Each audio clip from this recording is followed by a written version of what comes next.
Cédric Doumbé se fait plutôt discret depuis sa défaite contre Bessangour Chansoudinov. Et on peut comprendre pourquoi. Battu dans un scénario plutôt catastrophique pour son image, Doumsed est sérieusement exposé à la critique. Manuel F3 Rara ne s'est pas privé pour le détruire. C'est une question qui s'est toujours posée le concernant. Comment Cédric Doumbé va-t-il gérer la défaite? Lorsqu'il était encore invaincu en MMA, ses provocations étaient crédibles. Ses attaques avaient forcément plus de poids. Les sports de combat fonctionnent de la même manière pour tous, à savoir qu'il faut être capable d'assumer ses paroles dans la cage. Et lors de son duel face à Baki, il a été déclaré perdant. Et ce alors qu'il annonçait un KO au premier round, depuis des mois. Il a en plus été malmené comme rarement, ses adversaires savent donc désormais qu'il n'est pas invincible. Ils savent que ses coups n'endorment pas forcément tout le monde, et il faudra du temps à The Best pour recapturer l'imaginaire des fans. Manuel Ferrara est un célèbre acteur de films pour adultes, et grand passionné de MMA. Ainsi, il a forcément un avis tranché sur la question. Il l'a exprimé lors de son émission disponible sur la chaîne YouTube de la Sueur. Pour lui, l'arbitre n'a rien à voir avec la défaite de Cédric Doumbé, ce dernier serait le seul et l'unique responsable. Et en plus, il ne le voyait pas forcément gagner au point. Il a déclaré « Pour moi Cédric Doumbé fait l'erreur. Ce n'est pas l'arbitre, c'est bien Doumbé. Le MMA c'est pas un jeu vidéo, tu n'appuies pas sur pause. Lui il a fait du trash talk sur un truc. Quand Cyril Gane se pète la main contre Tuivasa à Paris, il continue le combat, et gagne par KO. Mais Cédric Doumbé a une écharpe dans le pied, et il demande à faire une pause. L'arbitre lui dit 4 fois que ce n'est pas possible. Maintenant sur le combat, Baki gagne clairement le premier round. Doumbé a fait des ajustements, mais pour moi le second round reste très disputé.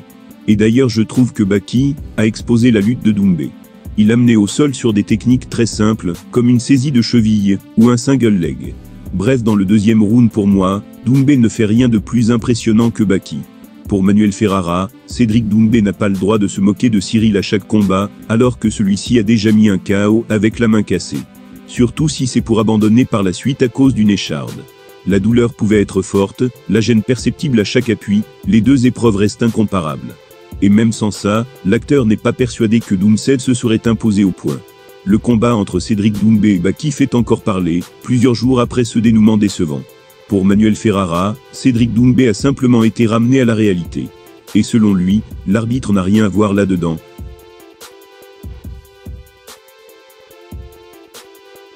Tandis qu'il poursuit sa préparation en vue de son duel contre Alexandre Usyk, Tyson Fury n'a pas échappé à la récente actualité de Mike Tyson. Il s'est d'ailleurs exprimé sur le comeback que s'apprête à réaliser la légende, avec un avis bien à lui. Il faut croire que sa pige, en tant que coach de Francis Ngannou, lui a donné des idées. Éloigné des rings depuis 2020, et une affiche d'exhibition face à Roi Jaune, Mike s'apprête à y grimper de nouveau. Soi-disant pour un combat professionnel cette fois-ci. Opposé le 20 juillet prochain à Jake Paul, l'icône de la boxe a d'ores et déjà débuté sa préparation, et ne semble clairement pas chômer. Près de 20 ans après son retrait des rings, peu d'observateurs s'attendaient à voir Tyson y effectuer un retour. Encore moins pour y affronter un adversaire simplement âgé de 27 ans, soit 30 de moins que lui. Certains y voient dès lors un moyen pour lui de renflouer les caisses. D'autres, à l'instar de Fury, se réjouissent à l'idée de le voir enfiler à nouveau les gants. Et le Britannique de déclarer à Charlie Parson. Voilà ces mots, je trouve que c'est fantastique pour la boxe. D'un côté vous avez une légende, et de l'autre, un youtubeur qui a débarqué dans la discipline, et qui a tout explosé. Il a des millions de followers, il génère des millions de vues, et attire des millions de regards. Certains l'aiment bien, et d'autres le détestent.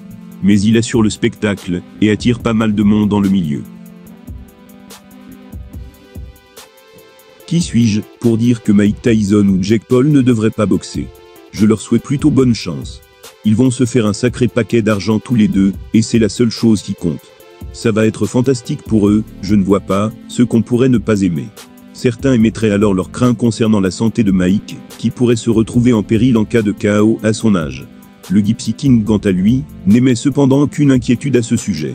Il a ajouté ceci, certes le gars a 57 ans, mais c'est un ancien champion incontesté des poids lourds. Son adversaire gagne sa vie en jouant sur son ordinateur, et a fait son arrivée dans la boxe, il y a environ 4 ans. Donc pour moi c'est un combat plutôt équilibré. Ravi à l'idée d'assister au retour de Mike Tyson, Fury se réjouit qui plus est que celui-ci ait lieu face à un influenceur tel que Jake Paul. Il semblerait toutefois qu'ils ne connaissent pas bien ce dernier, au vu du portrait peu flatteur qu'il dresse de lui.